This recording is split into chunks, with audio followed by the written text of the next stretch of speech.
Gents, I've had the pleasure in working with this guy the last few years for a great charity that he runs, and he's been very, very supportive. Wasn't on the bill till a few weeks ago, and he said he'd come up and support us. He was a legend when we was growing up, and I know all of you as well. So ladies and gentlemen, without further ado, please give it up for the legend that is Mr. Jim Davidson! Thank you very much. How are you? For those of you with children in, relax. You all went. No, it's clean night tonight, ladies and gentlemen, because of what's been going on here. And it's nice to see the whole of the entire tree estate are here. And there's some beautiful women in Dartford. Look at you. You're beautiful. You're beautiful. Beautiful. All right, love? Right, so let me tell you, I've got 10 minutes to talk to you, so I thought I'd have a moan about a couple of things. First thing, it took me 4.5 hours to get here from Southampton tonight, because M3 is shut, M25 shut, M4 jammed. Not good, is it, really? And they wonder why we break the law on the way back. I've got more points than Charlton Athletic, actually, to be... and I'm a Charlton fan, so I can say that. And I remember leaving here once and going down the A3. It was a couple of wives ago when I lived in Portsmouth. And I got nicked by 5 speed cameras. I did 5 of them down the A3. And I only paid for one, because I actually persuaded the judge that I was only speeding once. That I never slowed down. So, but what I want to tell you about is anyone recording, who's got Sky thing? Who's got Netflix? Right, okay. What's your favourite box set? You can speak, it's all right. Okay, do you watch any of the American box sets?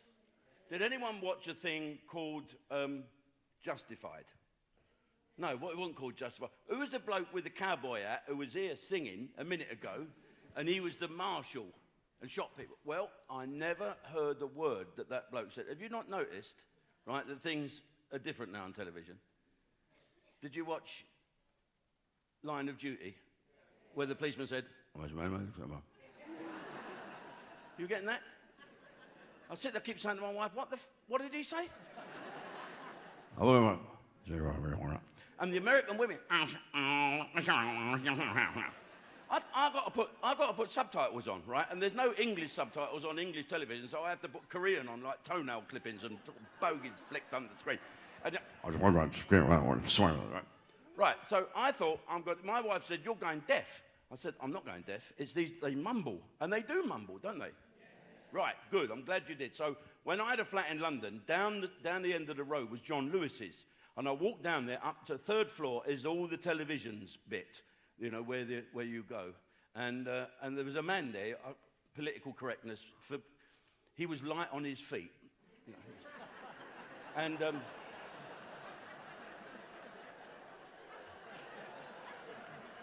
and he said, yes. I said, I can't hear what people are saying on the television. He went, oh, I know, they mumble, don't they? I said, they do mumble. He said, what television have you got? I said, I've got the Samsung 46-inch, all 4D, all singing, all dancing. He went, oh.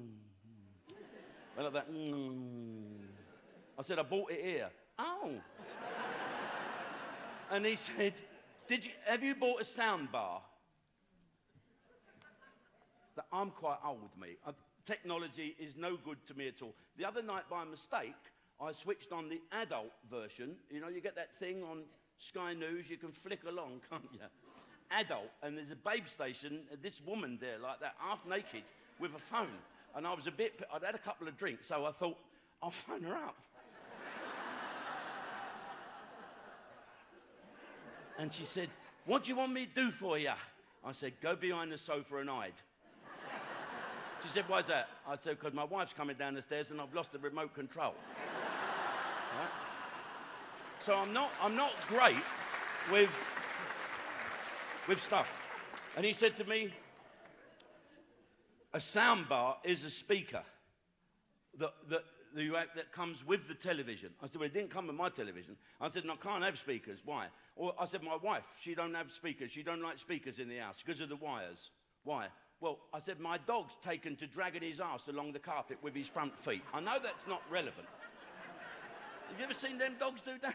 Why do they? I often wonder why they did that till I tried it myself one night. No, they all do. From ages past, dogs never change. Apart from, you never see white dog poo anymore, do you? What happened to that? There's always white dog. Anyway, I forgot where I was. He was talking to the bloke who's light on his feet. Oh, that's right, yeah. And I said, I can't have speakers in the room. I said, I used to have a surround system. I said, and my wife's there doing her ironing, right? And suddenly she said, right, something's going mental here. There's birds tweeting behind me. I said, "Your birds behind me tweeting." I said, no, that's the speakers. Well, turn them off. I'm trying to watch the bloody film. I said, that is the film. It's the sound effect. It's the sound effects like that, you see. She said, well, it's getting on my bloody nerves. I said, no, look, we're in the jungle. We're not in the bloody jungle. We're in the front room here. I said, no, this is the jungle. This is Arnold Schwarzenegger. Can you still say that? This is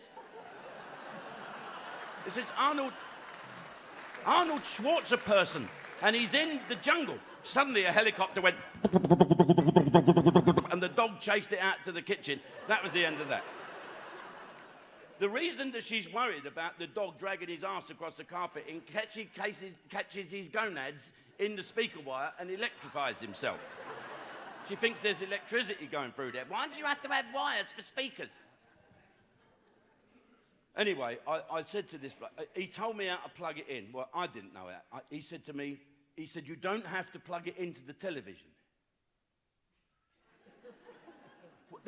But it's a speaker for the television, but you don't plug it in. No.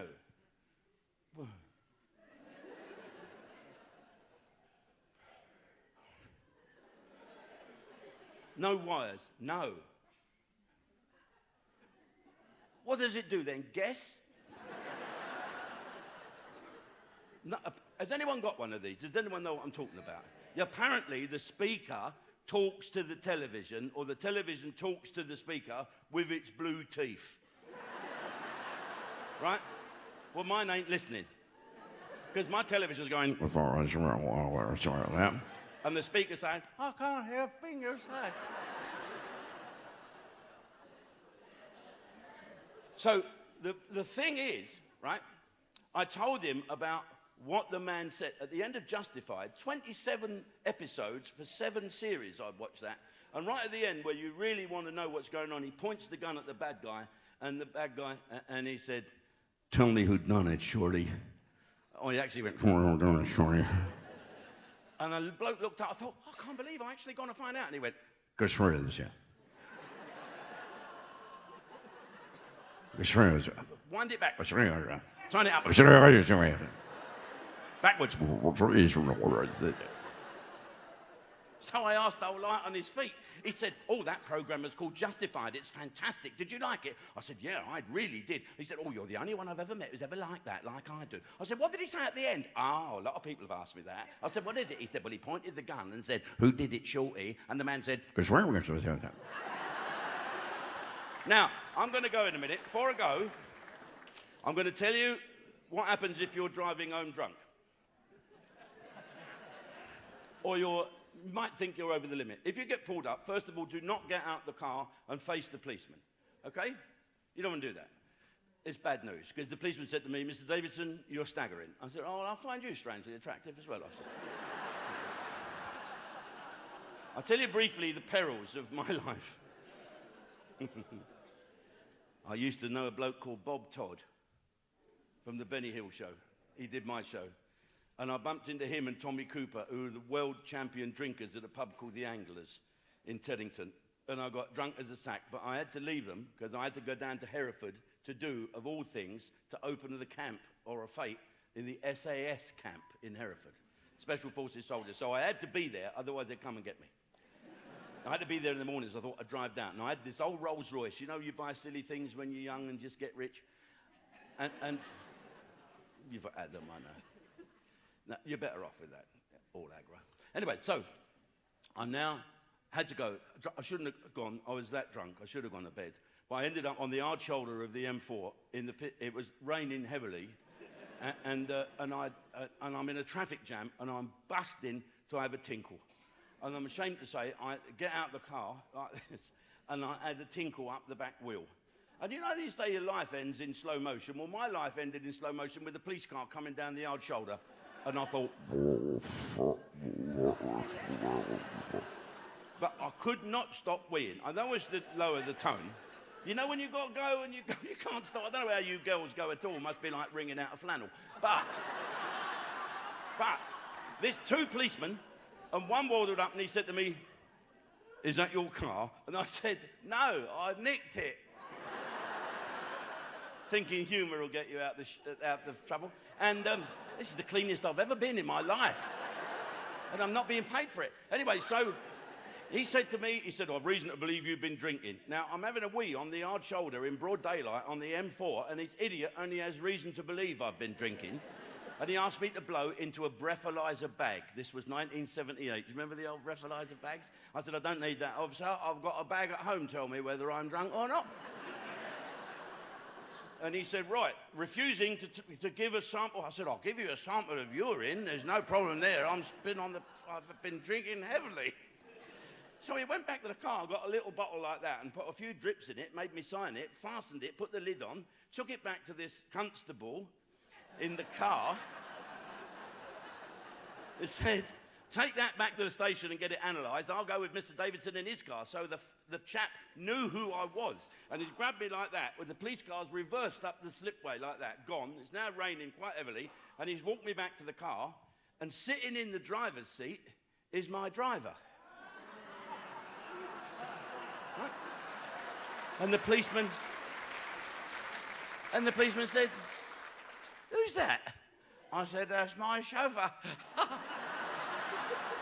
I said, you don't think I drive around as drunk as this, do you, officer?" And he went all nice then, didn't he? He said, "Oh, that makes a difference, doesn't it, sir?" I said, "Yes, the difference is you've got to walk back to the bloody police station, haven't you?" Now, a couple of reasons I'm here. I like coming back to Dartford. I grew up round here, and I'm a Charlton fan. We're all here. And the gentleman who's putting this on is a friend of mine called Paul Shedd, and he does a great deal of help for my charity, which is a veterans charity, and he's very good helping me, so it was a pleasure to come along. And another reason I'm here is to see an old friend who I haven't seen for quite a while. He's been very ill over the last forever. He got ill, is the best say, and thought, well, that's the end of him, we all thought. But this is the man that never, ever give up. And I've worked with him over the years, and it really is a pleasure to see him back. I mean, I don't know how he gets from A to B, let alone to come on stage and speak to you people for charity tonight. And I'm sure you'll welcome him, as I do. A great entertainer and a great friend. Please welcome back. Welcome back, my friends, to the show that never ends. Ladies and gentlemen, Duncan Norville.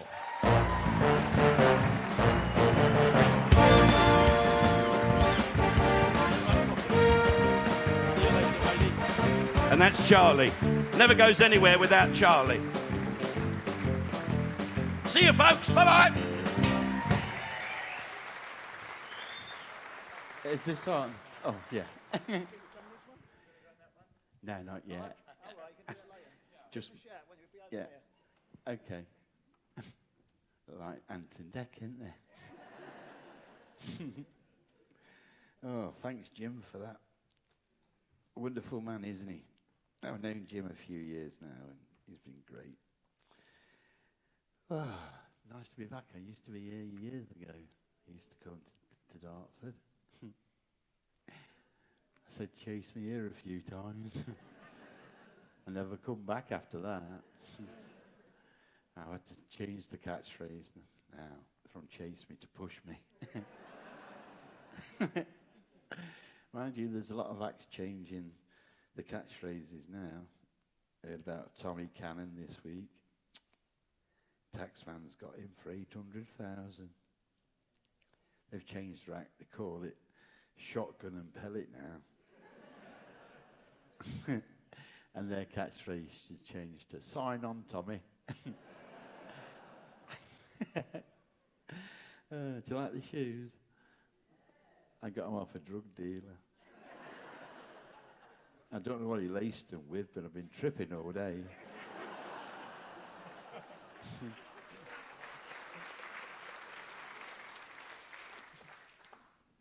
No, actually, I found them outside of a mosque.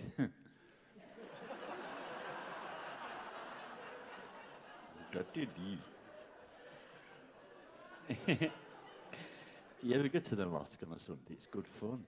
It's like TK Maxx. You have to sort through the shit, but you find a good pair eventually.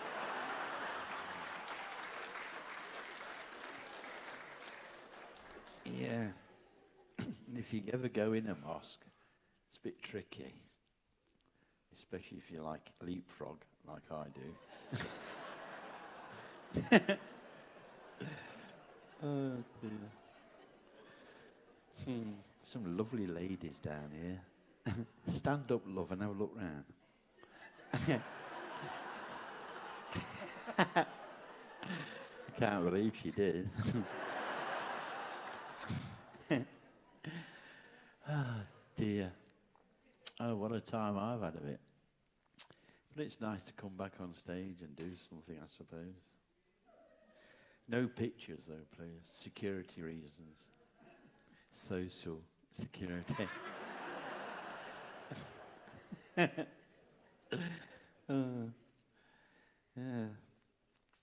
My neighbours are in. I've got my neighbour in. He's a lovely Indian guy next door to me. He's great. He always makes me curry on a Friday night. That's nice of him, isn't it? Because he knows I can't cook. Maybe one last Friday, it was bloody awful. Oh, full of ginger. Tasted awful, and I missed that cat.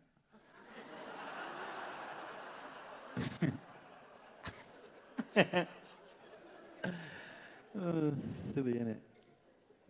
And I watched that advert last night. Did you see it? That one for Fairy Liquid. The new advert. Yeah, it was a girl from Dagenham did it. She got the part to do the advert. It was so good. It was on last night after the news. She's there at the sink washing up and her little daughter's there. And her daughter says, "Mummy, you've got lovely soft and smooth hands. Is it Fairy Liquid that does that?" She says, "No, I'm 14.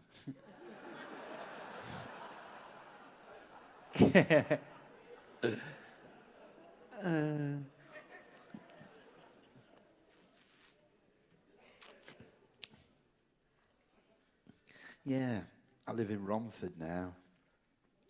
Used to live in Yorkshire. Couldn't understand them. Anybody in from Yorkshire? Any Yorkshire folk in?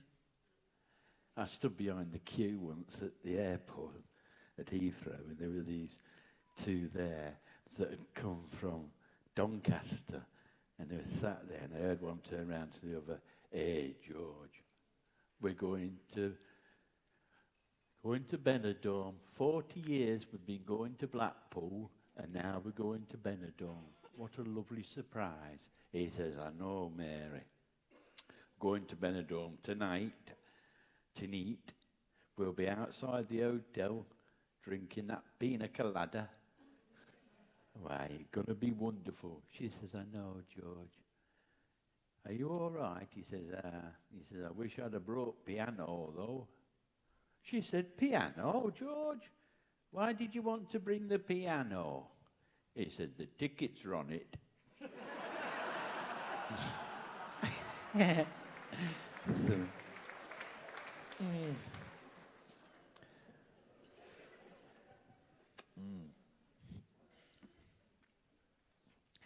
Yeah, in Romford, when I first moved down here, funny, my neighbours, they come round and introduce themselves. 4 o'clock in the morning, knocking on the door.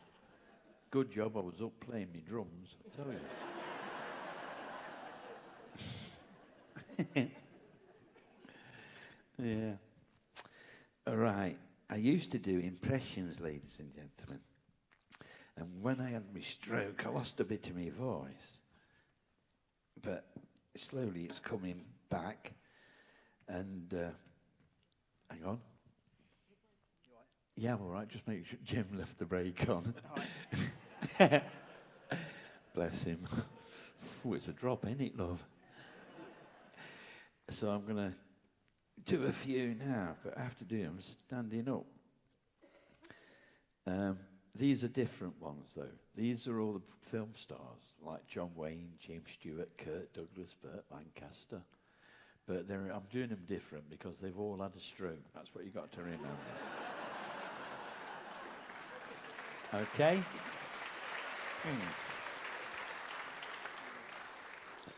Have you got some Western music, please?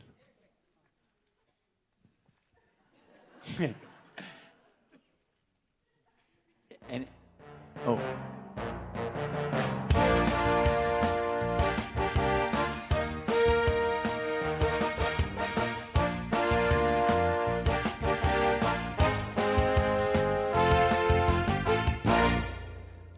I'm not ready yet.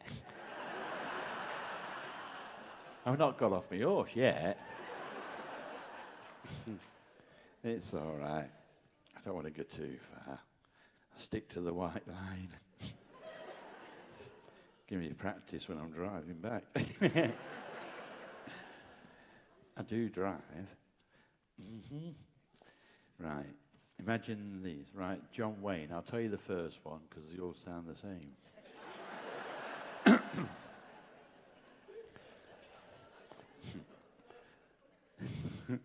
Got to look hard.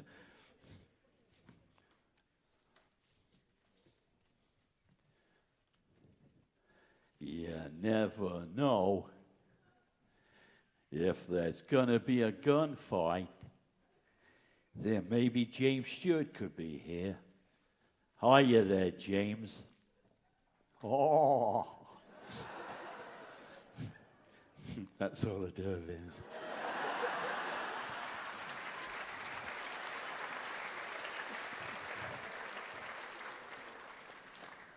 Oh, now just hang on. I guess that, maybe if there is a gunfight, then maybe Kirk Douglas could be here. Hiya, Kirk. Yay. See, I'm a pure Viking. I ain't gonna draw on a man who ain't got a gun. Maybe Burt Lancaster will. I want to tell you something. When you go for your gun, you better draw good. Because I'm going to blow your head right off your shoulders. James Mason. We're going to go on a journey to the center of the earth. This will be called the Limbrick Expedition. Maybe Richard Burton could be here. The late, great Mr. Richard Burton.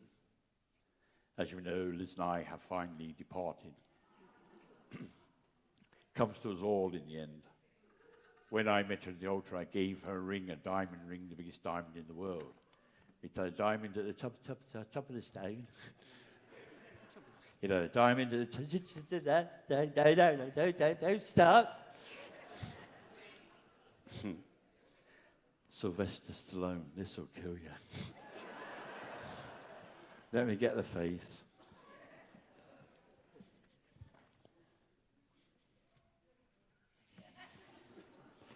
Hey, hey, that's where I want to be, you know. Hey, you know my brother Victor? Hey, Victor can take 6 pints of milk upstairs without even losing anything. The monkey belongs to me, Adrian. It's not me, really, is it? The film stars, anyway. Oh, bless you. Thanks for that. Oh.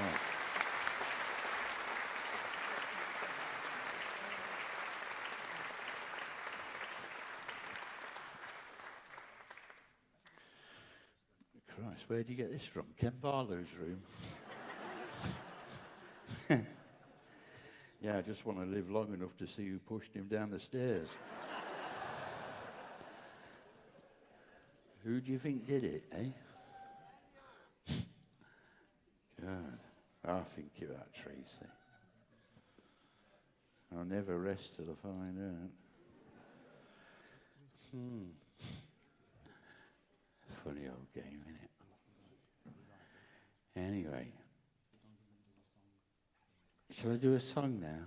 What do you want me to do as well? 2-2. Can we just stick a finger up my bum and give it on my elbow? Well done, mate. Well done. Ladies and Listen, gentlemen, tell him, Duncan Norville. Good.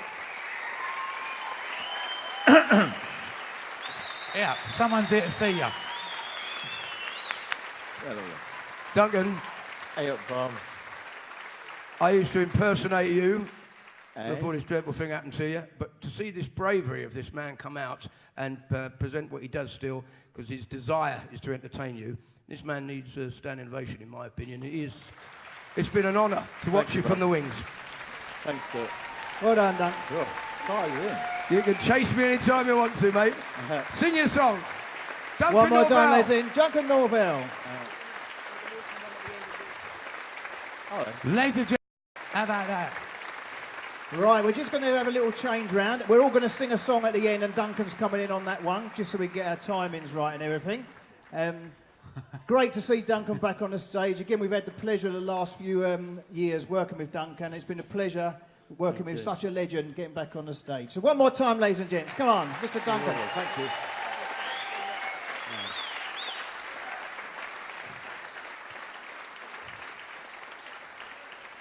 Sit back. Oh. Don't drop him. One more time. Come on, there we go. How about that? Thank you. Good job we didn't do the risk assessment. Listen, it's been great so far, so great. Bit of comedy tonight. But ladies and gentlemen, we've got a few more acts before the first half finishes. But I've got to tell you, when you're doing these shows, the greatest thing about it is that you do get...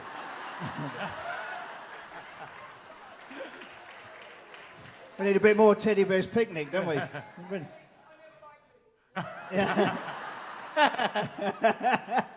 Brilliant. Have you seen the food back there? I ain't being... Who